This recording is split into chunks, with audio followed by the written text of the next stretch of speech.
우리 함께 사도신경으로 신앙 고백하심으로 4월 22일 금요일 새벽 예배를 시작하겠습니다. 나는 전능하신 아버지 하나님, 천지의 창조주를 믿습니다. 나는 그의 유일하신 아들, 우리 주 예수 그리스도를 믿습니다. 그는 성령으로 잉태되어 동정녀 마리아에게서 나시고 본디오 빌라도에게 고난을 받아 십자가에 못 박혀 죽으시고 장사된 지 사흘 만에 죽은 자 가운데서 다시 살아나셨으며 하늘에 오르시어 전능하신 아버지 하나님 우편에 앉아 계시다가 거기로부터 살아있는 자와 죽은 자를 심판하러 오십니다. 나는 성령을 믿으며 거룩한 공교회와 성도의 교제와 죄를 용서받는 것과 몸의 부활과 영생을 믿습니다. 아멘. 오늘 하나님께서 우리에게 허락하신 말씀은 요나서 2장 1절부터 10절까지 말씀입니다. 요나서 2장 1절부터 10절까지 말씀 우리 같이 한 목소리로 봉독하겠습니다. 시작. 요나가 물고기 뱃속에서 그의 하나님 여호와께 기도하여 이르되 내가 받는 고난으로 말미암아 여호와께 불러 아뢰었더니 주께서 내게 대답하셨고 내가 스올의 뱃속에서 부르짖었더니 주께서 내 음성을 들으셨나이다. 주께서 나를 깊음 속 바다 가운데에 던지셨으므로 큰 물이 나를 둘렀고 주의 파도와 큰 물결이 다 내 위에 넘쳤나이다. 내가 말하기를 내가 주의 목전에서 쫓겨났을지라도 다시 주의 성전을 바라보겠나이다 하였나이다. 물이 나를 영혼까지 둘러싸우며 깊음이 나를 애워싸고 바다풀이 내 머리를 감쌌나이다. 내가 산의 뿌리까지 내려갔사오며 땅이 그 빗장으로 나를 오래도록 막았사오나 나의 하나님 여호와여 주께서 내 생명을 구덩이에서 건지셨나이다. 내 영혼이 내 속에서 피곤할 때 내가 여호와를 생각하였더니 내 기도가 주께 이르렀사오며 주의 성전에 미쳤나이다. 거짓되고 헛된 것을 숭상하는 모든 자는 자기에게 베푸신 은혜를 버렸사오나 나는 감사하는 목소리로 주께 제사를 드리며 나의 서원을 주께 갚겠나이다. 구원은 여호와께 속하였나이다 하니라. 여호와께서 그 물고기에게 말씀하시매 요나를 육지에 토하니라. 아멘. 예전에 있었던 일입니다. 딸아이가 수박이 먹고 싶다고 해서 수박을 사러 갔었는데 가기 전에 미리 수박 고르는 방법에 대해서 공부를 조금 했습니다. 알려주는 정보를 대충 요약하면 이런 내용이었습니다.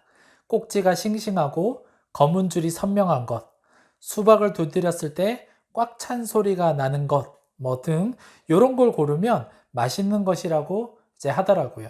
그래서 이 지식을 머리에 넣고 갔습니다. 마트에 가서 수박을 이것저것 살펴보며 조건에 맞는 것을 골라보았습니다. 꼭지도 싱싱하고 줄도 선명하고 소리도 꽉 찬 소리가 나는 그런 수박이 있더라고요. 겉보기에는 완벽했기에 이 수박을 사가지고 가면 아내와 딸이 기뻐할 것이라고 또한 잘 사왔다고 칭찬할 것이라고 생각하며 기대감에 부풀어 수박을 들고 집으로 갔습니다. 맛이 있었을까요? 맛이 있었다면 제가 지금 이 이야기를 하지도 않았겠죠. 맛이 없었습니다. 실패했습니다. 지금까지 먹어본 수박 중에 맛없기로는 거의 손에 꼽힐 정도였습니다. 잘못된 정보를 가르쳐 준 것 같지는 않은데 종종 겉과 속이 이렇게 다른 경우들도 있는 것 같습니다. 겉과 속이 다름으로 발생되는 문제는 단순히 과일을 사는 문제에만 국한되어 있지 않습니다. 사람들과의 관계 속에서도 그렇고 특별히 우리의 신앙에서는 그로 인해 발생되는 문제가 많이 있습니다. 예수님의 공생의 기간 동안에도 바리새인들을 책망할 때 그들의 외식과 위선에 대해서 많이 지적하신 것을 볼 수 있습니다. 요나서 1장에서는 하나님께서 요나 선지자를 부르셔서 니느웨로 가서 하나님의 메시지를 선포하라고 하셨습니다. 하지만 요나 선지자는 하나님의 부르심에 순종하지 않고 그와 반대쪽이라 할 수 있는 다시스로 도망가기 위해서 배에 올랐습니다. 하지만 하나님은 요나의 불순종을 그대로 두지 않으셨습니다. 바다 가운데 큰 폭풍을 내리시고 그 문제가 요나 때문임을 밝혀서 요나로 바다에 던져지게 하셨습니다. 하나님은 요나가 바다로 던져지기 전 큰 물고기를 예비하셔서 요나를 삼키게 하셨습니다. 불순종한 요나를 벌하시는 것만이 하나님의 목적이 아니었기 때문입니다. 이제 그 물고기의 뱃속에서 요나는 하나님께 기도를 드립니다. 이 기도의 내용을 대략적으로 살펴보면 별 문제가 없어 보입니다. 하지만 이 기도는 내용적으로도 문제가 있고 요나서 전체의 맥락을 살펴보더라도 문제가 있는 기도입니다. 요나는 지금 위기의 상황 속에서 자신이 벗어나기 위해서는 무엇을 해야 하는지 정확하게 알았던 것 같습니다. 인간의 힘으로 벗어날 수 없는 위기 속에서 인간이 할 수 있는 방법은 오직 한 가지, 기도밖에는 없습니다. 지금 요나의 기도는 하나님의 부르심에 불순종한 것에 대한 회개의 기도가 아니라 자신이 살기 위한 자기 자신에게 집중되어 있는 필사적인 행위라고 할 수 있습니다. 요나의 기도 내용을 보면 더 적나라하게 나타납니다. 지금 요나가 고난을 받은 것은 불순종 때문이었습니다. 하지만 요나의 기도에는 자신의 불순종에 대한 내용은 쏙 빠져 있습니다. 오히려 내가, 나를 등 대부분은 자기중심적인 내용으로 채워져 있고 시련과 연단의 고난 속에서 믿음을 지킨 자신의 기도에 하나님이 응답하신 내용으로 채워져 있습니다. 즉 요약하면 오늘 본문에 나와 있는 이 기도는 자기 믿음에 대한 자화자찬의 내용뿐입니다. 요나서 전체의 맥락 속에서 보아도 마찬가지입니다. 만약 물고기 뱃속에서 요나 선지자의 이 기도가 참된 믿음을 담고 있었다면 이 다음의 행보는 조금은 달라져야 했을 것입니다. 하지만 니느웨로 갔을 때에도 몸만 니느웨로 갔을 뿐 그의 마음속에는 하나님의 마음을 전혀 찾아볼 수가 없었습니다.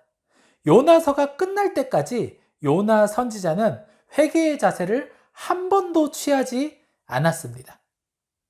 이처럼 여러 가지로 종합해 보았을 때 요나의 기도는 온전한 기도로 보기는 어렵습니다. 그래서일까요? 요나의 이 기도에 하나님은 아무런 말씀도 하지 않으셨습니다. 오늘 본문의 마지막 절에는 요나를 토해내었다라고 표현을 하는데 마치 받아들이기에 거북한 이 요나의 기도에 대한 하나님의 마음을 표현한 것처럼 느껴집니다. 때로는 우리의 신앙의 모습도 요나 선지자와 같이 표리부동한 모습을 보일 때가 있습니다. 설교 서두에 언급한 수박처럼 겉보기에는 괜찮아 보이지만 그 속을 열어보면 실망하게 되는 모습이 바로 우리의 모습일 수도 있습니다. 물론 저도 많은 부분 그렇습니다.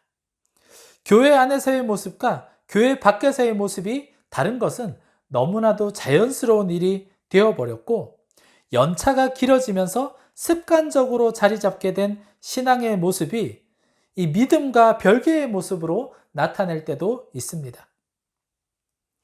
요즘 제가 즐겨 부르는 찬양 중에 하나님의 부르심이라는 찬양이 있습니다. 거기 가사를 보면 이런 내용이 나옵니다. 하나님의 부르심에는 후회하심이 없네. 내가 이 자리에 선 것도 주의 부르심이라.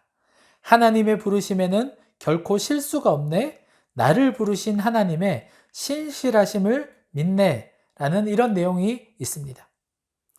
요나서를 보면 한편으로 하나님은 왜 저런 사람을 선지자로 세우셨을까? 선교의 목적이라면 더 온전한 자를 부르셔야 하는 것 아닌가 하는 생각이 들기도 합니다. 하지만 하나님의 부르심에는 실수가 없습니다. 하나님께서는 요나 선지자의 이 모습을 모르고 부르신 것이 아닙니다. 하나님의 목적은 어떤 일을 이루고자 하시는 것이 아니라, 즉 니느웨를 변화시키는 그러한 목적이 절대적인 것이 아니라 한 사람을 세우기 위함임을 기억해야 합니다. 하나님은 니느웨 백성이 회개를 하고 구원의 은혜를 경험하기를 원하심도 있으셨겠지만 더 먼저는 요나 선지자가 껍데기의 신앙을 벗어버리고 하나님의 마음을 채워가기를 원하셨던 것입니다. 사랑하는 여러분, 결코 후회가 없으시고 실수가 없으신 하나님께서 오늘 저와 여러분을 부르셨습니다. 그리고 하나님 나라와 의를 향해 나아가라고 하십니다. 비록 오늘 우리의 모습은 온전하지 않을 수 있습니다. 습관적이고 형식적인 신앙생활로 채워지고 있을 수도 있고 겉과 속이 다른 모습을 하고 있을 수도 있습니다. 오늘 본문에 우리가 살펴본 요나 선지자의 모습은 과거 우리의 모습일 수도 있고 오늘날 우리의 모습일 수도 있고 앞으로 우리의 모습이 될 수도 있습니다. 분명 이러한 모습은 우리가 돌이켜야 하면은 틀림없습니다. 하지만 낙심할 필요는 없습니다.